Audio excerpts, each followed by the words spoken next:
죽어버려야 내 아들이 새 장가를 가지.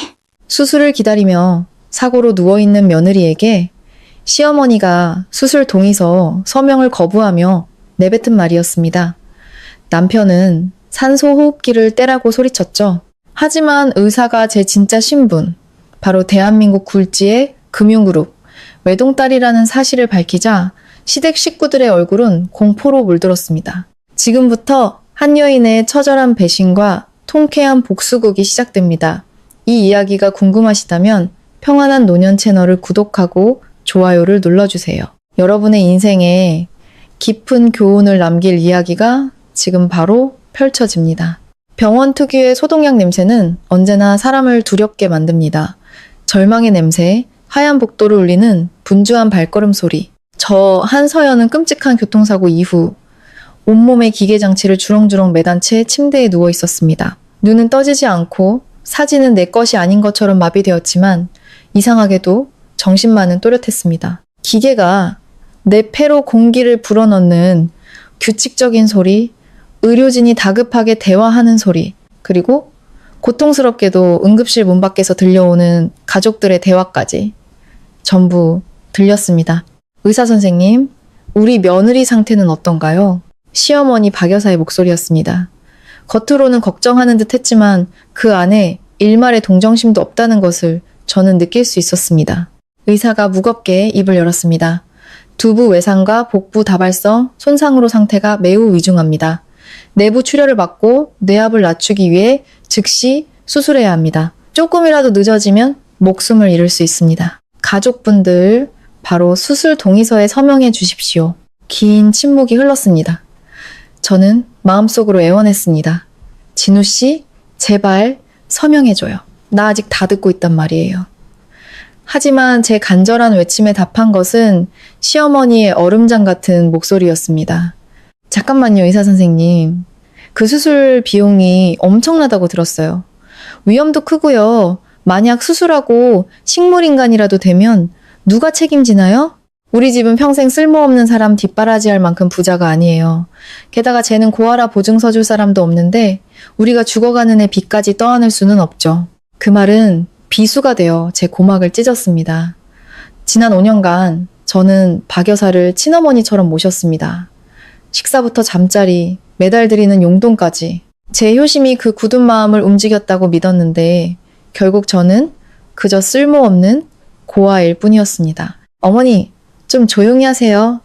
드디어 남편 이진우가 입을 열었습니다. 하지만 그의 목소리는 분노가 아닌 두려움으로 떨리고 있었습니다. 그래도 서연이 제 아내잖아요. 아내는 무슨, 네 눈으로 똑똑히 봐. 저기 저 고깃덩어리처럼 누워있는 애를. 넌 아직 젊고 미래가 창창해. 제가 죽어야 네가 자유로워지고 더 좋은 집안 여자랑 결혼할 수 있단 말이다. 진우야, 어리석게 굴지 마. 선생님, 솔직히 말해주세요. 우리가 서명 안 하면 쟤 얼마나 버틸 수 있습니까? 의사마저 환자 가족의 태도에 할 말을 잃은 듯 했습니다. 어머님, 사람 목숨이 달린 일입니다.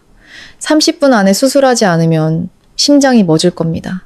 가족으로서 책임을 지셔야 합니다. 이진우가 복도를 서성이는 소리가 들렸습니다. 그는 망설이고 있었습니다. 심장이 조여왔습니다. 소리치고 싶었습니다. 우리의 5년간의 부부의 정이 고작 돈 몇 푼만도 못했냐고 묻고 싶었습니다. 저는 그들에게 숨겨왔습니다. 제가 가난한 고아가 아니라는 사실을. 제가 대한민국 최대 보험 금융 그룹인 안심그룹 한태준 회장의 유일한 딸이라는 사실을. 제가 빈손으로 그들의 집에 들어간 것은 제 배경이 아닌 저 자신을 사랑해줄 사람을 찾고 싶었기 때문이었습니다. 하지만 이제 모든 것이 끔찍한 진실로 드러났습니다. 진우야, 이리 와봐. 박 여사의 목소리가 낮아졌지만 제 귀에는 똑똑히 들렸습니다. 너 지난달에 제 앞으로 50억짜리 생명보험 들어놓은 거 잊었어? 사고로 죽으면 그 돈 전부 내 거야. 50억. 그 돈만 있으면 뭘 못하겠니. 고작 몇 억 때문에 저 송장을 살릴 필요 없어. 온몸이 떨렸습니다. 50억짜리 보험이라니. 최근 진우가 투자 서류라며 내밀었던 종이들에 서명하라고 했던 것이 사실은 제 죽음을 준비하는 것이었을까요? 이번 사고도 그의 계획의 일부였을까요? 그 생각에 등골이 오싹해졌습니다. 하지만 의사가 보고 있잖아요. 진우가 더듬거렸습니다. 가족 회의가 필요하다고 둘러대. 그냥 저절로 숨이 끊어지게 두면 의사도 어쩔 수 없을 거야. 그때 다른 의사가 다가와 엄숙하게 말했습니다. 한서연님, 가족분 계십니까? 환자분께서 저희 병원과 연계된 국제병원의 VIP 멤버십 카드를 소지하고 계신 것을 확인했습니다. 모든 비용은 보증기관에서 선지급된 상태입니다. 왜? 수술비가 없다고 하셨습니까? 박 여사의 목소리가 멎었습니다. VIP 카드요? 저 고하야토가 무슨 돈으로 위조된 거나 어디서 주운 걸 겁니다. 그냥 내버려 두세요. 이 모든 대화를 지켜보던 과장이 앞으로 나섰습니다. 그의 목소리는 공간을 압도할 만큼 단호했습니다. 저는 이렇게 냉정하게 가족을 포기하는 경우는 처음 봅니다. 하지만 한 가지 알려드리죠. 한서연 씨는 어머님이 말씀하신 것처럼 근본 없는 분이 아닙니다. 방금 안심그룹 중앙 시스템에서 환자의 의료 기록이 동기화되었습니다. 안심그룹 회장님이 누구신지 아십니까? 박 여사가 비웃었습니다. 그 사람이 누구든 우리 며느리랑 무슨 상관이에요. 그냥 가난한 회사원일 뿐인데 과장은 제 침대 쪽을 힐끗 보며 입꼬리를 올렸습니다. 그는 또박또박 그러나 망치처럼 무겁게 말했습니다. 안심그룹 한태준 회장님이 바로 저기 누워있는 환자의 친아버지이십니다. 그리고 이 병원 안심그룹이 지분 60%를 보유하고 있죠. 다시 말해 두 분은 지금 방금 쓸모없는 고아라고 부른 사람의 집 안에서 계신 겁니다. 복도는 얼어붙었습니다. 저는 박 여사와 이진우가 받은 충격을 똑똑히 느낄 수 있었습니다. 무슨 소리예요? 안심그룹 회장이 친아버지라고요? 말도 안 돼. 5분 안에 회장님께서 헬리콥터로 직접 이곳에 도착하실 겁니다. 그리고 두 분이 수술 동의를 거부하고 나누신 모든 대화는 병원 보안 카메라에 전부 녹화되었습니다. 만약 환자에게 무슨 일이 생긴다면 50억 보험금은커녕 안심그룹의 최고 변호인단에게 고의적 구조 불이행 및 보험 사기 살인 미수 혐의로 고소당하게 될 겁니다. 이진우가 바닥에 주저앉는 소리가 들렸습니다. 박 여사의 거친 숨소리도 들렸습니다. 그 순간 제 심장박동이 모니터 위에서 미친 듯이 요동치기 시작했습니다. 과장님, 환자, 혈압, 급하강, 심박수 떨어집니다. 제세동기 준비해. 당장 수술실로 옮겨. 저 인간들 동의서는 필요 없어. 모든 책임은 내가 회장님께 직접 진다. 의식이 희미해졌습니다. 하지만 저는 마지막 순간 맹세했습니다. 만약 신이 나를 다시 살려준다면 내 목숨을 비웃었던 저들을 1000배, 10,000배로 갚아주겠다고. 이 전쟁은 내가 수술실 문을 통과하는 순간 비로소 시작되는 것이다. 5년 전, 시댁에 처음 들어오던 날이 떠올랐습니다. 저는 명품 옷과 외제차, 무제한 한도의 카드를 모두 버리고 평범한 회사원으로 그의 앞에 섰습니다. 진우는 그런 저를 따뜻하게 안아주며 말했습니다. 서연아, 너에겐 가족이 없지만 이제 우리 집이 너의 가족이야. 우리 엄마가 좀 까다로워도 정이 많은 분이야. 저는 그 말을 바보처럼 믿었습니다. 박 여사는 처음부터 물질 만능주의자였습니다. 그녀는 빈손으로 온 저에 대한 실망감을 숨기지 않았습니다. 고아인 너를 며느리로 들인 것만도 감지덕지한 줄 알아. 일이나 똑바로 해. 저는 눈물을 삼키며 조용히 제 능력을 이용해 진우의 사업에 날개를 달아주었습니다. 그가 성공의 빛을 즐기는 동안 저는 묵묵히 그림자가 되었습니다. 그런데 한 달 전 진우는 갑자기 제게 다정해졌습니다. 그리고 어느 날 밤 서류 뭉치를 내밀었습니다. 우리 미래를 위한 연금 보험이야. 나중에 아이가 생기면 유학 자금으로 쓰자. 저는 그의 진심 어린 눈빛을 보고 의심 없이 서명했습니다.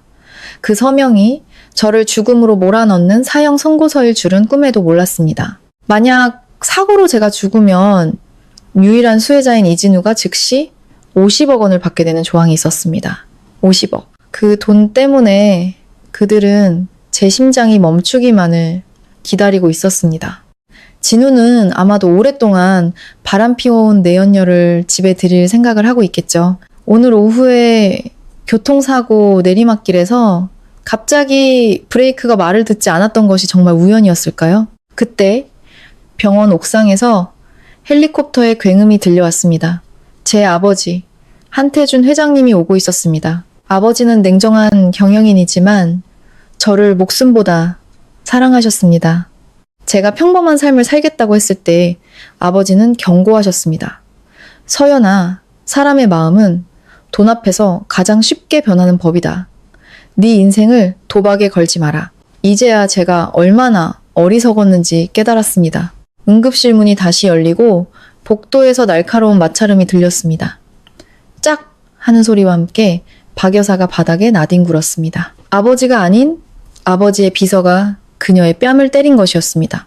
그녀는 박 여사와 진우의 모든 대화가 담긴 녹음 파일을 들고 있었습니다. 하지만 진짜 공포는 다른 곳에서 시작되었습니다. 인파 뒤에서 한 여자가 나타나 진우의 멱살을 잡고 소리쳤습니다. 그 여자는 보험 사기보다 더 끔찍한 진실을 품고 있었습니다. 병원 복도는 한태준 회장님의 등장으로 순식간에 얼어붙었습니다. 검은 정장을 입은 경호원과 변호인단이 그의 뒤를 따랐습니다. 박 여사와 이진우는 그 자리에 못 박힌 듯 서 있었습니다. 방금 전까지 기세등등하던 박 여사는 덫에 걸린 쥐처럼 벌벌 떨었습니다. 이진우는 평생에 한 번이라도 악수하기를 꿈꿨던 인물이 자신의 장인이라는 사실에 얼굴이 새하얗게 질렸습니다. 아버지는 그들을 거들떠보지도 않고 의사에게 다가갔습니다. 내 딸은 어떻소? 회장님, 응급처치 후 심박수가 안정되었습니다. 지금 특별 수술실로 옮기는 중입니다. 최선을 다하겠습니다. 그때 박 여사가 갑자기 무릎을 꿇었습니다. 회장님, 오해가 있었습니다. 저는 서연이를 정말 아꼈습니다. 너무 경황이 없어서 실언을 한 겁니다. 아버지의 강비서가 태블릿 PC를 꺼내 제 VIP 카드에 내장된 카메라로 촬영된 영상을 재생했습니다. 영상 속에는 박 여사가 죽어버려야 내 아들이 새 장가를 가지 라고 소리치는 장면이 선명하게 담겨 있었습니다. 아버지는 어른 같은 눈으로 그녀를 내려다 보았습니다. 어머니라 50억 보험금 때문에 며느리가 죽기를 바라는 시어머니 말이오? 우리 안심그룹은 살인의 냄새가 나는 죽음에는 단 1원도 지급하지 않소. 이진우가 더듬거렸습니다. 아버님, 저는 서연이를 진심으로 사랑합니다. 어머니가 하신 말씀은 제 뜻이 아닙니다. 사랑? 아버지가 비웃었습니다. 사랑하는 아내를 두고 2년 동안 바람을 피웠나? 아내 월급으로 강남의 오피스텔을 얻어 내연녀를 먹여 살리는 게 사랑인가? 내가 모를 줄 알았나? 바로 그때 몸에 딱 붙는 붉은 원피스를 입은 젊은 여자가 배를 감싸 안고 복도로 뛰어들어왔습니다. 진우의 내연녀 최유라였습니다. 그녀는 심각한 상황을 파악하지 못하고 진우의 팔에 매달렸습니다. 진우씨, 그 고아야도 죽었다면서요? 그럼 우리 보험금 언제 받아요? 그 돈 받으면 이 집이랑 차 전부 내 이름으로 해준다고 약속했잖아요. 최유라의 말은 박 여사와 이진우의 마지막 희망에 찬물을 끼얹었습니다. 아버지는 최유라의 배를 쳐다보며 싸늘하게 말했습니다. 이게 당신이 원하던 새며느리인가? 사기꾼과 비겁한 자의 조합이라. 훌륭하군. 변호인단, 살인 미수 및 사기 혐의로 고소장 준비해. 저 집안 3대가 갚아도 못 갚을 빚더미에 앉게 만들겠소. 아버지는 진우에게 다가가 귓가에 속삭였습니다. 자네가 사는 집, 타는 차, 전부 안심그룹 소유의 부동산 위에 있다는 건 아나? 5분 안에 자산 동결 및 회수 명령이 집행될 걸세. 자네와 자네, 어머니는 이 병원을 나갈 때 입고 있는 옷 한 벌만 건지게 될 거야. 50억 보험금은 없고 차가운 판결만 있을 뿐이지. 박 여사는 그 말을 듣고 그 자리에서 기절했습니다. 이진우는 아버지의 다리를 붙잡고 울며 매달렸지만 경호원들은 그를 쓰레기처럼 끌어냈습니다. 그런데 끌려가던 진우가 갑자기 발악하며 소리쳤습니다. 한태준 회장, 당신이 이겼다고 생각하지 마. 당신 딸 뇌사 상태에 빠지면 장기를 기증하겠다는 서류에 직접 서명했어. 오늘 밤만 넘기지 못하면 그 애장기는 다른 사람 차지가 될 거라고. 이미 다른 부자한테 돈 받고 이식 순서 예약까지 마쳤단 말이다. 수술대 위에 누워있던 제 심장이 다시 한번 멎는 것 같았습니다. 그의 잔인함은 보험 사기를 넘어 제 몸까지 팔아치우려 하고 있었습니다. 아버지의 눈에 전례 없는 살기가 번졌습니다. 이진우의 끔찍한 고백의 복도는 죽음과 같은 침묵에 휩싸였습니다. 아버지는 주먹을 너무 세게 쥔 나머지 손가락 마디가 하얗게 변했습니다. 아버지는 의사를 향해 날카롭게 외쳤습니다. 당장 그 장기 기증 서류 확인해. 위조나 강요의 흔적이 있다면 이 병원도 책임을 면치 못할 걸세. 몇 분 후 비서가 가져온 결과에 아버지는 태블릿을 부숴버릴 듯 분노했습니다. 한서연의 서명이 있었지만 서명 날짜는 제가 혼수 상태로 입원한 날이었습니다. 이진우가 제 서명을 위조한 것이었습니다. 문서 위조, 시신 훼손 미수, 장기 밀매 공모 혐의를 추가해 저놈이 다시는 햇빛을 보지 못하게 만들어. 이진우는 완전히 미쳐버린 듯 웃었습니다. 살려보시지. 의사가 그랬어. 뇌 손상이 심해서 살아나도 식물인간이라고. 제 장기라도 팔아서 그동안 내가 받은 멸시를 보상받아야겠어. 당신 딸이 그룹 후계자면서 남편을 이렇게 가난하게 살게 해도 되는 거냐고. 그의 절규에 쓴웃음이 나왔습니다.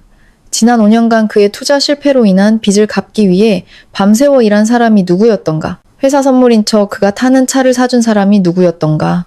저는 그에게 자존감을 심어주고 싶었지만 그는 그저 게으르고 탐욕스러운 열등감 덩어리일 뿐이었습니다. 그 순간 내연녀 최유라가 비명을 질렀습니다.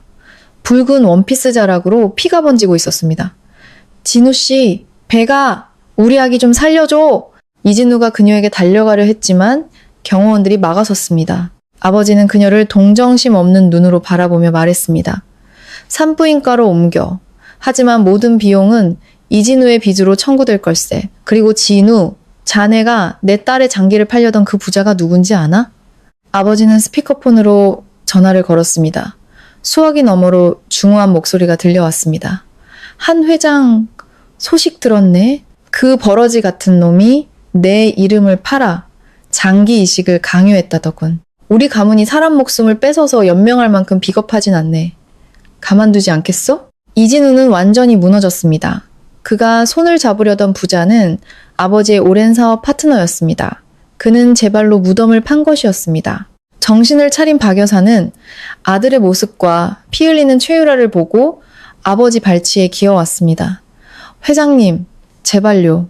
우리 유라가 임신을 했습니다. 우리 집안의 대를 이을 귀한 손주입니다. 제발 살려주세요. 보험금도 집도 다 돌려드리겠습니다. 돌려줄 보험금이 어디 있어? 집은 원래 내 것이었고 저 여자의 아이라 만약 살아남는다 해도 당신 같은 할머니와 아버지 밑에서 태어난 것을 평생 수치스러워하게 될 거요. 바로 그때 수술실에서 의사가 땀에 젖은 얼굴로 나왔습니다.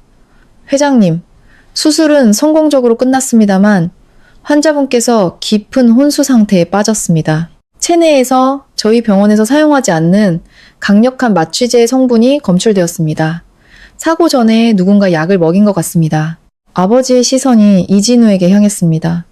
이진우는 겁에 질려 소리쳤습니다. 제가 아니에요. 어머니가 운전할 때 졸게 만들면 된다고. 진우, 네가 무슨 소리 하는 거야? 그 약병을 나한테 준 게 너잖아? 두 모자는 서로에게 책임을 떠넘기며 추악하게 싸우기 시작했습니다. 이것은 단순한 사고나 보험 사기가 아닌 치밀하게 계획된 살인 사건이었습니다. 아버지는 그 광경을 보며 오히려 차분해졌습니다. 내 딸을 무슨 수를 써서라도 살려내시오. 그리고 지금부터 저 집안이 무엇이 지옥인지 맛보게 해주겠소. 그 순간 다시 제 심박수가 불안정해졌습니다. 과장님, 환자분이 깨어나려는 신호를 보입니다. 무의식 중에 무언가 말하려는 것 같습니다. 아버지가 제 손을 잡는 순간 저는 마지막 힘을 다해 아버지의 손을 꽉 쥐었습니다. 제 머릿속에는 새로운 계획이 있었습니다. 저는 그들이 단순히 감옥에 가는 것을 원치 않았습니다. 그들이 갈망하던 모든 것이 제 발밑에서 제가 되는 것을 살아서 지켜보게 만들고 싶었습니다. 그런데 아버지가 제게 귀를 기울이는 순간 병실 문 밖에서 너무나도 익숙한 목소리가 들려왔습니다. 저와 아버지 모두가 이 세상에 존재하지 않는다고 믿었던 사람의 목소리였습니다. 한태준, 아직도 네 딸 하나 제대로 지키지 못하는구나. 아버지의 손이 떨리는 것을 느꼈습니다. 복도에서 또각거리는 발소리가 들리더니 제 침대 곁에서 멈췄습니다. 은은하고 익숙한 향, 바로 제 할머니의 향이었습니다. 15년 전 옛 저택 화재 사고로 돌아가셨다고 알려진 바로 그분이었습니다. 어머니, 어떻게 여기에? 안심그룹의 진정한 주인이자 철의 여인, 윤 여사님. 제 할머니는 죽지 않았습니다. 단지 그림자 속에서 아버지가 회사를 어떻게 이끌고 제가 어떻게 성장하는지를 지켜보고 계셨던 겁니다. 할머니는 저를 내려다보며 엄숙하게 말했습니다. 이 아이는 우리 집안의 피를 이어받았어. 저런 버러지들 수작에 쉽게 죽지 않아. 그런데 태준아, 저것들을 그냥 감옥에 보내는 걸로 끝낼 셈이냐? 그건 너무 가벼운 처벌이야. 복도에서 들려오던 박 여사와 이진우의 울음소리가 뚝 그쳤습니다. 그들도 할머니를 본 모양이었습니다. 진우가 더듬거리는 목소리가 들렸습니다. 저 할머니는 누구지? 왜 한 회장이 어머니라고 부르는 거야? 설마? 박 여사는 현실을 부정했습니다. 아니야. 저 애는 고아야. 내가 다 알아봤어. 이건 연극이야. 한태준, 당신 지금 사람 시켜서 우리 겁주려는 거지? 할머니는 비웃으며 변호인단에게 명령했습니다. 이진우와 박미숙 명의의 모든 자산을 즉시 동결시켜 서연이에게 착한 아내 역할을 시키기 위해 우리가 빌려줬던 모든 것들, 배신의 이자까지 쳐서 전부 회수해. 내일 아침 그들이 눈을 떴을 때 가진 것이라고는 잊고 있는 환자복뿐이도록. 의사가 할머니께 보고했습니다. 환자분의 상태가 이상합니다. 혈액 속의 마취제 성분은 단순한 수면 유도가 아닌 기계마저 속일 수 있는 자연사를 위장하기 위한 약물로 보입니다. 할머니는 제 귀에 속삭였습니다. 서연아, 듣고 있는 거 안다. 내 방식대로 저들을 처벌하고 싶다면 조금 더 자고 있거라. 모든 것을 잃었을 때 저들이 서로를 어떻게 물어뜯는지 할미가 구경 좀 해야겠다. 저는 새로운 계획을 세웠습니다. 바로 깨어나지 않을 겁니다. 이진우가 절반은 성공했다고 믿게 만들 겁니다. 그가 50억 보험금을 원한다고요? 그렇다면 역사상 가장 비싼 죽음을 선물해 주겠습니다. 이진우는 빈 병실에 갇혔습니다. 그는 자신이 위조한 장기 기증 서류를 떠올렸습니다. 제가 뇌사 판정만 받으면 된다고 생각했죠. 그는 이 병원 의사가 사실은 제 사촌 오빠라는 사실을 꿈에도 몰랐습니다. 제 사촌, 한지혁 과장이 서류 뭉치를 그에게 던졌습니다. 아내 상태가 궁금한가? 그 여자 뇌사 상태 맞죠? 여기 장기 기증 서류 있습니다. 빨리 진행하시죠. 지혁 오빠는 혐오스러운 눈으로 그를 쳐다봤습니다. 넌 정말 짐승이구나. 하지만 서연이는 뇌사 상태가 아니야. 오히려 네가 주입한 독소를 몰아내기 위해 뇌가 격렬하게 활동 중이지. 그리고 그 약, 부작용이 하나 있어. 혼수 상태에서도 주변의 모든 상황을 기억하게 만들거든. 다시 말해, 너와 네 어머니가 짓거린 모든 말을 서연이는 똑똑히 기억하고 있다는 뜻이야. 이진우의 얼굴에서 핏기가 사라졌습니다. 그는 도망치려 했지만 문은 잠겨 있었습니다. 병원 스피커에서 안내방송이 흘러나왔습니다.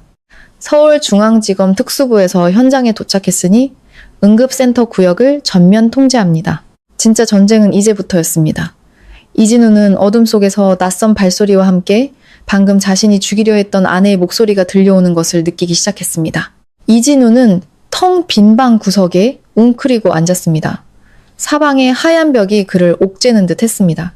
그는 떨리는 손으로 휴대폰을 꺼내 변호사에게 전화하려 했지만 화면이 켜지자마자 절망적인 알림 메시지가 쏟아졌습니다. 귀하의 모든 은행 계좌가 사법기관의 명령에 따라 동결되었습니다. 강남 오피스텔 임대 계약이 안심그룹 연계 계약의 도덕조항 위반으로 해지되었습니다. 법인명의 차량에 대한 회수 명령이 즉시 발효되었습니다. 이진우는 절망하며 휴대폰을 벽에 던졌습니다. 지난 5년간 그가 누렸던 모든 것, 성공한 사업가라는 허울은 모두 제 손안에 있었습니다. 한편 산부인과에 실려간 최유라는 여전히 자신이 안심그룹의 안주인이 될 것이라 소리치고 있었습니다. 의사는 경멸 어린 눈으로 그녀를 보며 말했습니다. 착각하지 마세요. 안심그룹이 인정하는 유일한 손주는 한서연 씨 뱃속의 아이입니다. 당신은 불법 약물을 사용해 임신을 위장하려 했고 그 부작용을 겪고 있는 겁니다. 당신 역시 살인 미수 공모 혐의로 조사를 받게 될 겁니다. 박 여사는 다시 아버지에게 매달렸습니다. 한 회장님, 남자는 누구나 실수를 할 수 있습니다. 우리 진우는 아직 젊어요. 다 제가 시킨 겁니다. 제발 아들만은 용서해 주십시오. 아버지는 그녀를 쳐다보지도 않았습니다. 당신은 모성애를 말할 자격이 없어. 당신은 진우에게 산소호흡기를 떼라고 사주한 순간 스스로 어머니 얘기를 포기한 거야. 그때 강비서가 다가와 보고했습니다. 회장님, 이진우는 한서연 씨 앞으로 50억 보험 하나만 든 게 아니었습니다.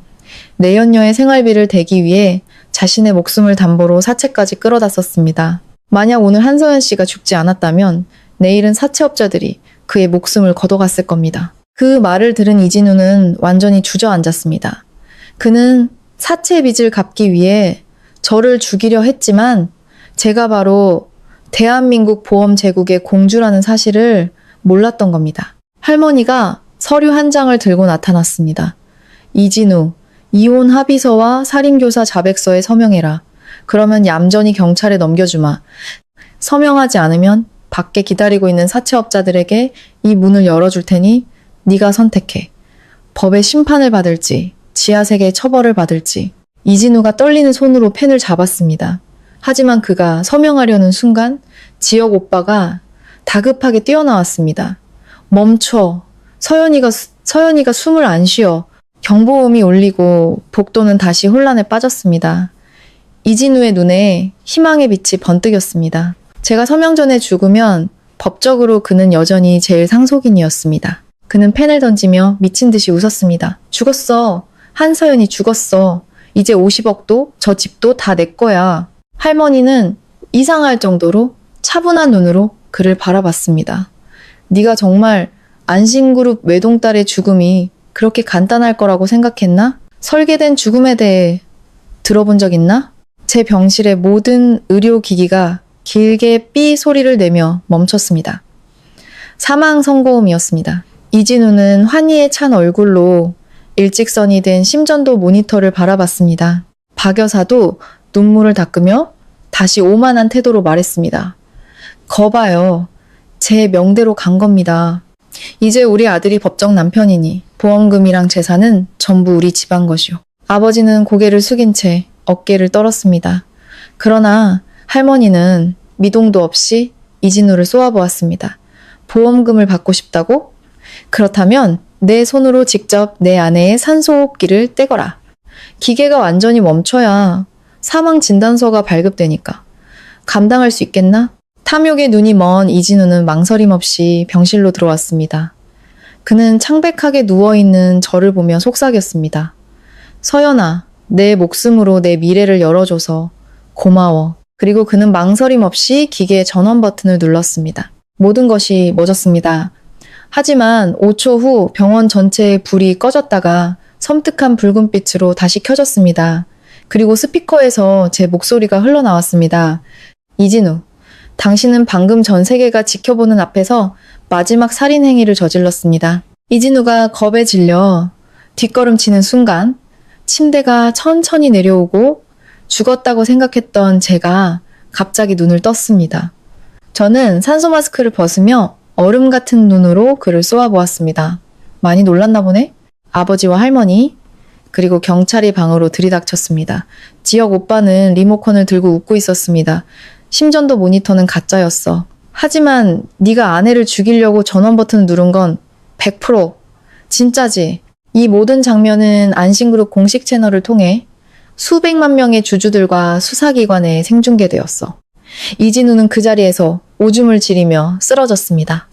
그는 저를 귀신 보듯 쳐다봤습니다. 강비서가 그의 뒤에 나타나 말했습니다. 당신이 바람을 피우기 시작한 2년 전부터 우리는 당신을 주시하고 있었어. 이 마지막 한 걸음을 내딛기만을 기다렸지. 당신의 종신형을 확정하기 위해서 경찰이 이진우에게 수갑을 채웠습니다. 박 여사는 제게 달려들어 핥히려 했지만 경호원들에게 제지당했습니다. 저는 그녀 앞에 서서 말했습니다. 아들을 낳아야 이 집에 남을 수 있다고 하셨죠? 제 뱃속의 아이는 딸입니다. 안심그룹의 4대 후계자죠. 이제 떠나야 할 사람은 바로 당신이에요. 정신병원이든 감옥이든 내연녀 최유라도 공모제로 함께 연행되었습니다. 그녀의 가짜 임신 사실이 밝혀지자 이진우는 치욕 속에서 절규했습니다. 5년간의 결혼 생활은 진흙탕 속에서 끝났지만 저는 그곳에서 다시 태어났습니다. 하지만 이야기는 여기서 끝나지 않았습니다. 이진우가 호송차에 오르는 순간 할머니의 휴대폰으로 의문의 전화가 걸려왔습니다. 15년 전 제 어머니의 죽음에 박 여사가 관련되어 있다는 끔찍한 비밀이었습니다. 경찰차가 사라진 병원 복도에는 섬뜩한 정적이 흘렀습니다. 15년 전의 전화, 할머니의 손이 떨리고 있었습니다. 그들이 옛 저택 화재 현장에서 쇠 상자를 찾았다고 하네. 네, 어머니가 화재 직전 가지고 있던 상자야. 그 안에 미숙이라는 이름이 새겨져 있었다고. 박미숙, 시어머니의 본명이었습니다. 시골의 가난하고 탐욕스러운 여자가 어떻게 15년 전 안심그룹 안주인의 죽음과 관련될 수 있을까요? 시댁에 처음 인사드리던 날 저를 보고 찻잔을 떨어뜨리던 박 여사의 경악하던 얼굴이 떠올랐습니다. 그것은 단순한 놀라움이 아니라 과거의 유령을 본 듯한 공포였습니다. 아버지가 명령했습니다. 강비서, 당장 15년 전 아내의 개인 간호사와 가사도우미 명단을 전부 조사해. 미숙이라는 이름을 가진 자는 모조리 내 앞에 데려와. 조사 결과는 충격적이었습니다. 박 여사, 박미숙은 15년 전 제 어머니의 개인 간호사였습니다. 화재 사고 이후 이름을 바꾸고 고향으로 내려가 출처불명의 거액으로 아들 이진우를 키워왔던 것입니다. 매일 어머니라고 불렀던 그 여자가 제 어머니를 죽인 범인일지도 모른다는 생각에 온몸이 차가워졌습니다. 저는 수액을 떼고 박 여사가 임시구금된 병원 지하로 향했습니다. 저를 본 박 여사는 귀신을 본 듯 소리쳤습니다. 네가 왜 살아있어? 나한테 복수하러 온 거냐? 똑똑히 보세요. 저는 죽지 않았어요. 그리고 15년 전 당신이 해친 우리 엄마도 지금 여기서 당신이 죗값을 치르는 걸 지켜보고 계실 겁니다. 아버지가 불에 그을린 낡은 쇠 상자를 테이블에 던지자 박 여사는 완전히 무너졌습니다. 상자 안에는 어머니의 필체로 박미숙이 회사에 기밀 서류를 경쟁사에 팔아 넘기려는 것을 발견했다고 적힌 불에 탄 메모 조각이 들어있었습니다. 화재는 사고가 아니라 증거인멸을 위한 살인이었습니다. 박 여사는 그 돈으로 이진우를 키워 15년 후 다시 안심그룹에 기생하려 했던 것입니다. 옆방에 갇혀있던 이진우는 어머니의 울음소리를 듣고 소리쳤습니다. 서연아, 난 아무것도 몰랐어. 다 엄마가 시킨 거야. 제발 날 용서해줘.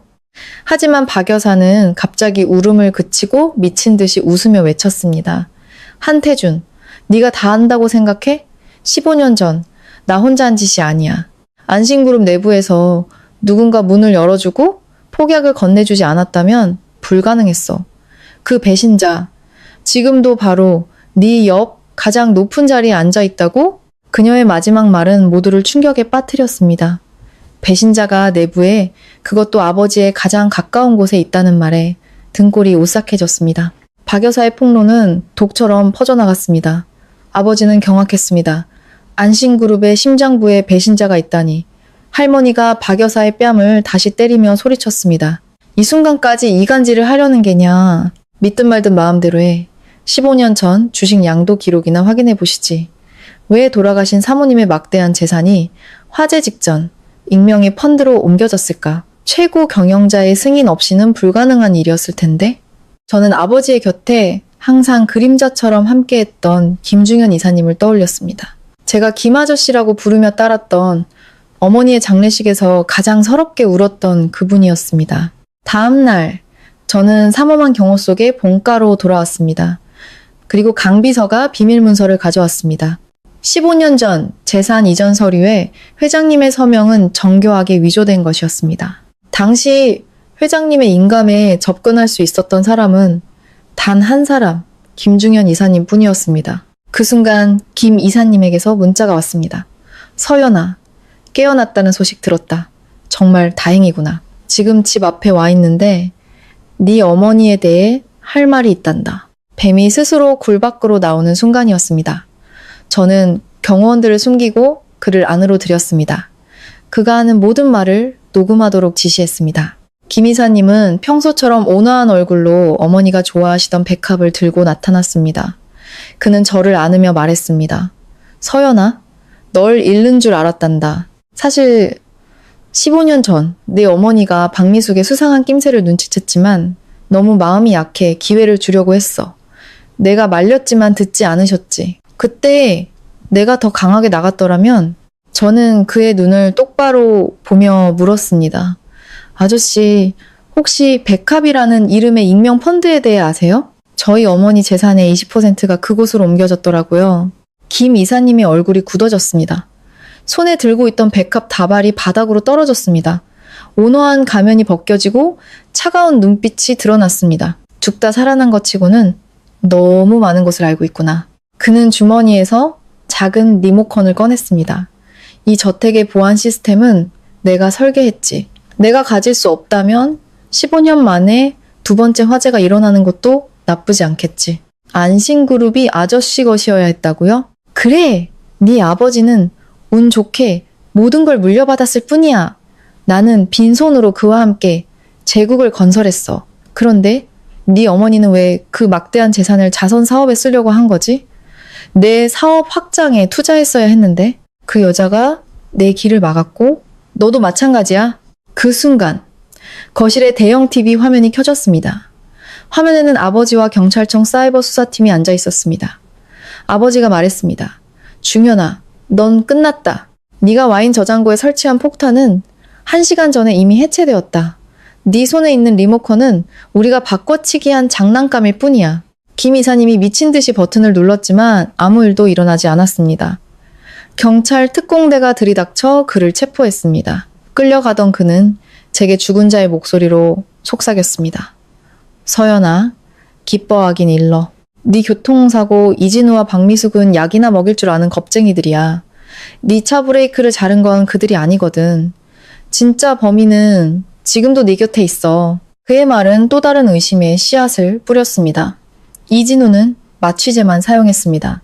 그렇다면 누가 내 차에 손을 댄 것일까요?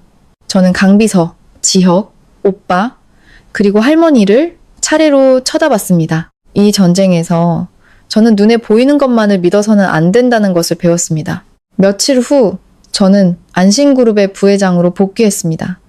제 사무실에서 개인보험 서류를 다시 검토하던 중 계약서 하단에서 작은 서명을 발견했습니다. 사고 당일 제 차가 차고를 나가기 전 안전점검을 완료했다는 정비사의 서명이었습니다. 그 이름은 제 손을 떨리게 만들었습니다. 바로 강비서, 강민준이었습니다. 이진호와 박미숙은 빙산의 일각이었고 김 이사님은 과거의 주범이었습니다. 하지만 현재 제 목숨을 끊으려 했던 자는 바로 제 아버지의 가장 충직한 비서였습니다. 강비서는 제가 죽으면 슬픔에 빠진 아버지를 조종해 안심그룹을 차지하려 했던 것입니다. 그날 저녁 저는 차고로 내려갔습니다. 강비서는 평소처럼 공손한 미소로 저를 기다리고 있었습니다. 강비서, 안심그룹에서 일한 지 얼마나 됐죠? 네, 부회장님. 어느덧 10년이 되었습니다. 안씨는 제게 제2의 가족과도 같습니다. 가족이라. 그런데 왜 그 가족을 파괴하려 했죠? 왜 내 차 브레이크를 잘랐나요, 강민준 씨? 그의 미소가 사라졌습니다. 가면이 완전히 벗겨졌습니다. 알아채셨군요. 저는 김이사 같은 늙은이와는 다릅니다. 저는 당신을 사랑했지만 당신이 가진 권력을 더 사랑했습니다. 당신이 죽으면 한 회장님은 무너질 테고 그때 안신을 이끌 사람은 저밖에 없게 되죠. 그 순간 주차장의 모든 차들이 헤드라이트를 켰습니다. 아버지와 경찰들이 모습을 드러냈습니다. 아버지는 슬픔에 잠긴 눈으로 말했습니다. 민준아, 나는 너를 아들처럼 여겼다. 아들이요? 회장님께 저는 그저 유능한 장기말이었을 뿐입니다. 제 모든 청춘을 바쳤지만 결국 모든 것은 당신 딸의 것이 되겠죠. 정말 우습지 않습니까? 강비서는 저항 없이 수갑을 찼습니다. 15년을 이어온 길고 긴 악연의 고리가 마침내 끊어졌습니다. 하지만 끝이 아니었습니다. 제가 병원을 나서는 순간 트럭 한 대가 미친 속도로 저를 향해 돌진해 왔습니다. 운전석에는 탈출한 내 연녀 최유라가 앉아 있었습니다. 그녀는 모든 것을 잃었고 저를 지옥으로 끌고 가려 했습니다. 그러나 차가 저를 덮치기 직전 방탄 처리된 검은 SUV 차량이 트럭의 옆면을 들이받았습니다. 최유라는 그 자리에서 체포되었습니다. 저는 한 걸음도 물러서지 않았습니다. 탐욕이 한 젊은 여자를 어떻게 악마로 만드는지 그 비참한 끝을 똑똑히 지켜보았습니다. 6개월 후 안심그룹은 제 손에서 완전히 새로 태어났습니다. 저는 건강한 딸을 낳았고 아이의 이름을 안얀이라 지었습니다. 평생 평안하고 고요하게 살라는 뜻이었습니다. 아버지와 할머니는 멀리서 손녀를 보며 회한의 눈물을 흘렸습니다.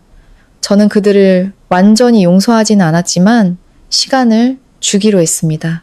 어느 날 오후 저는 딸을 안고 발코니에 앉아 있었습니다. 어머니가 좋아하시던 백합 향기가 가득했습니다. 인생은 결코 평탄하지 않으며 가장 사랑하는 사람이 가장 큰 상처를 주기도 한다는 것을 깨달았습니다. 하지만 그 폭풍우가 저를 더 단단하게 만들었습니다. 저는 더 이상 제 신분을 숨기지 않습니다. 대신 그 힘을 이용해 저와 같은 고통을 겪는 여성들을 돕는 재단을 만들었습니다. 수천 통의 감사 편지를 받을 때 저는 비로소 진정한 복수를 했다고 느꼈습니다. 저는 딸의 귓가에 속삭였습니다. 안연아, 너는 독립적이고 현명한 여성으로 자라렴. 스스로를 잃게 만드는 인내는 절대 하지 마. 너는 안싱의 꽃이고 우리 집안의 꽃은 폭풍 속에서 가장 화려하게 피어난단다. 저의 이야기는 여기서 끝납니다. 통쾌한 복수의 웃음 대신 자신을 되찾은 영혼의 평온만이 남았습니다. 인생은 인과 응보의 연속입니다. 악을 행한 자는 반드시 폭풍을 만나지만 굳건하고 선한 자는 비 온 뒤에 무지개를 보게 될 것입니다. 오늘 평안한 노년이 들려드린 한서연 씨의 이야기는 어떠셨나요? 우리는 이 이야기를 통해 가장 가까운 사람에게서 오는 배신이 얼마나 깊은 상처를 남기는지, 그리고 그 상처를 딛고 일어서는 한 여성의 강인함이 얼마나 큰 울림을 주는지 보았습니다. 인생은 때로 우리가 감당하기 힘든 시련을 안겨줍니다. 하지만 가장 중요한 것은 그 시련 앞에서 결코 자신을 잃지 않는 용기입니다.